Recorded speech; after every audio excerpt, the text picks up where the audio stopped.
Hey everyone, and welcome back for another deep dive. So I know a lot of you have been asking about this, and we're finally going to get into it. What happens when radios fail in air traffic control? Yeah, it's a pretty crucial question when you think about it, right? Like all that tech in the cockpit and all the fancy screens in the tower, what if it just stops working? Exactly. I mean, it's not like pilots can just pull over to the side of the sky and wait for a tow truck.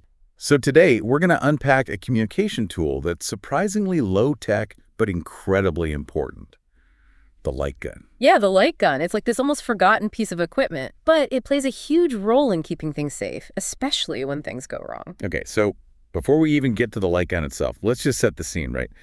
Imagine you're at a busy airport, planes are landing, planes are taking off, there's ground crews all over the place, fueling, loading bags. It's a tightly choreographed ballet. Yeah, and then suddenly, bam, radio communications down. Oh, man.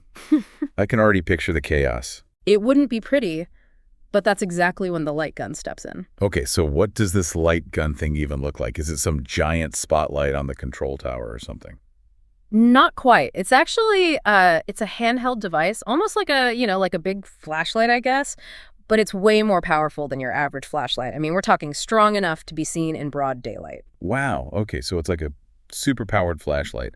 But how does it actually send messages, to the pilots? Is it like Morse code or something? Nah, it's not Morse code. It's all about the color of the light and if it's steady or flashing. Okay, so like a stoplight kind of thing. Yeah, exactly. Like if the controller shines a steady green light, that means cleared for takeoff or cleared to land. Green means go, got it. But what about hold on a sec. What if they need to, tell a plane to wait? Well, then they'd flash the green light. That tells a plane on the ground it's okay to taxi, or if they're already in the air, it means return for landing. Okay, I'm starting to see how this works.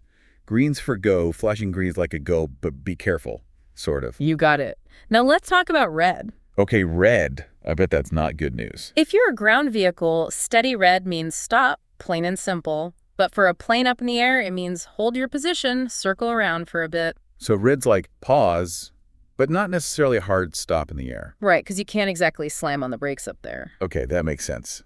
So what about flashing red? That sounds serious. Flashing red's basically like yelling, danger, get out of there. If you're on the ground, flashing red means get off the runway immediately. And if you're in the air, it means airport's unsafe. Don't even think about landing. Whoa. Yeah. Yeah, I definitely wouldn't want to see that flashing red light. Yeah, neither would I.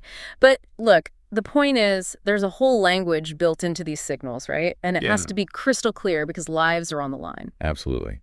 I can only imagine the kind of training it takes to be able to read and react to all these light gun signals. Oh, it's intense. Both pilots and air traffic controllers spend a lot of time learning these signals.